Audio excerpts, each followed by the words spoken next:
Bismillahirrahmanirrahim. Assalamualaikum warahmatullahi wabarakatuh. Waalaikumsalam warahmatullahi wabarakatuh. Alhamdulillahirabbil alamin wa bihi nasta'in ala umurid dunya waddin, amma ba'd. Saudara-saudaraku semuanya, sahabat Gelora yang saya cintai, khususnya narasumber kita dalam Gelora Talk sore ini, saya ingin memulai dari Prof. Sandra.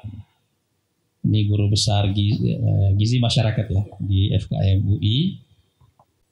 Perbaikan gizi secara terencana untuk memperbaiki postur manusia Indonesia dan menjadikan tinggi badan sebagai salah satu indikatornya, yaitu 170 cm. Kita ingin memulai peta jalan kita menuju 5 besar dunia dengan meningkatkan indeks pembangunan manusia Indonesia. Karena tidak ada yang bisa kita lakukan, tidak ada yang bisa kita raih kalau sumber daya manusia kita tidak memadai untuk itu. Jadi saya sangat percaya bahwa kebangkitan baru Indonesia atau perjalanan menjadikan Indonesia menjadi 5 besar dunia harus kita mulai dari pembangunan manusianya. Dalam konteks pembangunan manusia ini kita punya satu masalah yang sangat eksistensial dan fundamental, yaitu masalah stunting. Kalau hampir 1 dari 3 anak Indonesia mengalami stunting, itu artinya 1/3 dari sumber daya manusia kita itu tidak akan bisa memikul beban kehidupan bersama. Atau sebaliknya justru menjadi beban bagi negara, beban bagi masyarakat. Karena mereka akan menjadi problem jangka panjang. Oleh karena itu, kita memulai gerakan ini bertepatan dengan Hari Ibu, peringatan Hari Ibu, tanggal 22 Desember ini, dengan satu tekad bahwa sebagaimana bangsa-bangsa lain juga sudah lakukan, seperti Jepang misalnya dan Korea Selatan, yang di 2 negara ini angka atau tinggi rata-rata penduduknya sudah naik drastis ya. Dalam beberapa dekade pembangunannya, yaitu 100, kalau untuk Jepang 170,7 kalau nggak salah, dan untuk Korea Selatan itu 173. Dan kalau kita lihat GDP di 2 negara ini juga meningkat drastis. Jepang dengan penduduk kalau nggak salah sekitar 125 juta, itu GDP-nya bisa 5 triliun dolar. Korea itu sekitar 1,6 triliun dolar dengan penduduk sekitar 50-an juta. Sementara kita di Indonesia masih 1 triliun dolar dengan penduduk 270 juta jiwa. Iya kan? Dan kalau kita lihat lagi apa fondasi dari ekonomi misalnya Jepang dan Korea, itu adalah teknologi dan kreativitas. Jadi kalau kita lihat misalnya, ambillah contoh misalnya Korea ini ya. Industri kebudayaannya itu kan luar biasa, hip-hop gitu ya. Dan itu punya impact sangat besar terhadap ekonomi makro Korea Selatan. Tapi itu kan kerjaan kreatif. Anak stunting pasti nggak bisa melakukan pekerjaan itu. Iya kan? Nah, sekarang coba bayangkan kalau sekitar 27% angka stunting di Indonesia ini kan jauh di atas angka standar WHO yang hanya sekitar 20%. 20% pun itu sangat besar sebenarnya. Gitu. Karena itu kan 1/5 dari populasi, angka kelahiran kan. Itu sangat besar sekali. Nah, jadi saya ingin menjelaskan bahwa di tengah krisis besar yang kita alami ini, kita perlu membuat satu peta jalan baru. Ini yang saya maksud dengan arah baru. Bahwa menjadikan Indonesia 5 besar dunia itu bukan hanya di alam ruh, insya Allah bisa kita lakukan, tetapi secara teknis, secara sains, itu juga bisa kita lakukan.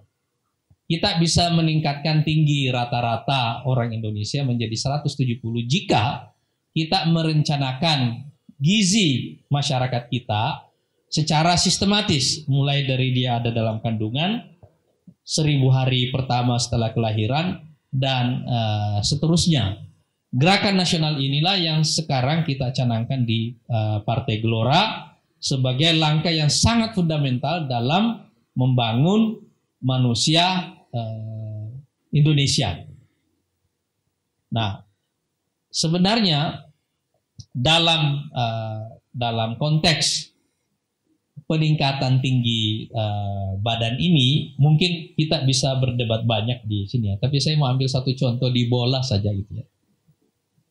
Iya kan? Kan kita Indonesia ini susah ikut Piala Dunia ini kan. Kan kita punya salah satu masalah di olahraga itu ya. Iya kan? Coba lihat kita Olimpiade kemarin kita cuma dapat berapa emas gitu ya. Bagaimanapun itu ada efek dari postur itu punya efek. Sepanjang secara saintifik bahwa itu sesuatu yang bisa direncanakan, maka saya percaya bahwa ini wilayah yang harus diintervensi oleh negara. Harus diintervensi oleh negara. Perencanaan gizi masyarakat adalah tanggung jawab negara. Dan menurut saya inilah makna yang paling fundamental dari distribusi kekayaan nasional. Orang pertama yang paling berhak menerima program distribusi kekayaan nasional adalah seluruh bayi yang ada dalam kandungan ibunya.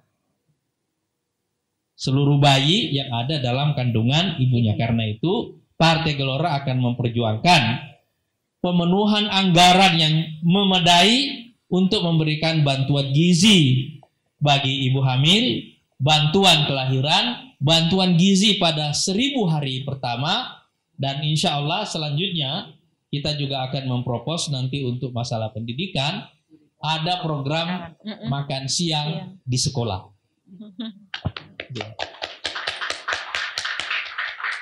Nah, insya Allah dengan cara seperti ini, mudah-mudahan kita semua bayi yang lahir di Indonesia akan bertemu dengan, ini saya mau sampaikan istilah ini Prof.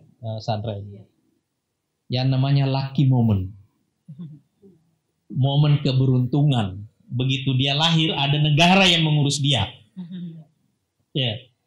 Bayi Indonesia ini adalah bayi yang bahagia karena sejak dia ada dalam kandungan dia sudah diurus oleh negara, diberdayakan oleh negara, mulai dari posturnya, gizinya, pendidikannya nanti, sampai dia menjadi manusia bebas ketika dia menjadi orang dewasa. Dan insya Allah dengan cara seperti itu, semua bayi yang lahir di Indonesia atau masalah populasi tidak lagi kita anggap sebagai beban, tapi justru sumber daya. Jangan menganggap bahwa populasi itu berapapun jumlahnya adalah beban, tapi harus kita anggap sebagai sumber daya. Bagaimana cara mengubahnya menjadi sumber daya? Kita berdayakan dia sejak dia ada dalam kandungan. Sehingga apalagi sekarang di tengah krisis, saya rasa bayi yang lahir di tengah pandemi ini adalah bayi yang lahir di tengah krisis. Kita berdoa mudah-mudahan seluruh bayi yang lahir tadi, Prof. Sandra tadi ada 1.700-an ya. Ibu hamil yang ikut dalam acara launching kita ini seluruh Indonesia di 34 provinsi. Mudah-mudahan semua bayi ibu hamil yang hadir ini dan seluruh ibu hamil yang ada di Indonesia insya Allah akan melahirkan anaknya dengan selamat, dan kita berharap insya Allah ini yang agenda yang akan diperjuangkan oleh Partai Gelora, memberikan bantuan untuk gizi untuk ibu hamil, bantuan melahirkan, dan kemudian bantuan gizi pada 1000 hari pertama, dan selanjutnya program makan siang di sekolah insya Allah. Saya ingin mengucapkan terima kasih kepada narasumber kita. Kalau ini host juga sebenarnya Bu Ratu ini ya, Dr. Rina, dan terutama Prof. Sandra. Mudah-mudahan insya Allah acara kita ini mengilhami seluruh masyarakat kita untuk memulai satu gerakan kebangkitan nasional baru yang kita mulai langkah pertamanya dengan mencegah stunting sejak dini, Sehingga insya Allah tidak ada lagi populasi yang akan menjadi beban masyarakat karena dia punya masalah sejak dalam kandungan itu. Assalamualaikum warahmatullahi wabarakatuh. Saya hanya ingin mengucapkan terima kasih ke narasumber kita, khususnya Prof. Vika. Saya tadi manggilnya Prof. Sandra. Kalau di lingkungannya lebih seru kan. Iya, iya. Ternyata dipanggilnya banyak Prof. Vika ya. Terima kasih karena saya bahagia sekali hari ini mendapatkan konfirmasi saintifik gitu ya.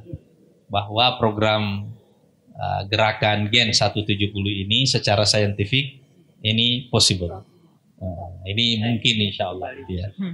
Begitu juga tadi dari Dr. Rina dan tentu saja dukungan dan kolaborasi dari Ibu Gultini di Bali. Mudah-mudahan insya Allah dengan semangat kolaborasi ini kita sekali lagi melakukan banyak agenda dan setiap agenda yang kita tempatkan di agenda prioritas selalu dimulai dengan program literasi. Seperti yang kita lakukan sebelumnya, bahkan termasuk dengan teman-teman media ya, ketika banyak teman media bertanya kepada saya, kenapa Partai Gelora mengangkat isu lingkungan, itu sangat tidak populer. Betul, nggak seksi ya. Secara media. Saya bilang, saya tahu itu tidak seksi, saya tahu itu seperti juga isu stunting ini, sebenarnya secara media mungkin juga tidak seksi, tapi saya ingin mengatakan satu hal, bahwa politik itu intinya adalah merubah masyarakat. Partai Gelora adalah gerakan perubahan menuju 5 besar dunia. Bukan saja tentang kursi. Jadi kita tidak ingin mengatakan bahwa kita ingin menang untuk melakukan perubahan, tapi kita ingin melakukan perubahan supaya kita bisa menang bersama. Wow, luar biasa. Saya tahu ini jalannya panjang, sulit, dan tidak banyak dimengerti oleh orang. Tapi saya ada satu cerita. Kenapa TV seperti National Geographic gitu ya bisa menjadi sangat populer? Padahal itu kan science seluruhnya kan. Betul. National Geographic ini adalah gerakan wakaf untuk mengubah science dari milik para saintis menjadi milik publik. Iya. Ya. Luar biasa tekad orang, keinginannya, political will-nya untuk mendistribusi pengetahuan kepada seluruh masyarakat dengan gerakan wakaf. Itu endowment. Itu gerakan wakaf. Dan itu benchmark yang ingin dilakukan oleh Partai Gelora. Wow. Assalamualaikum warahmatullahi wabarakatuh.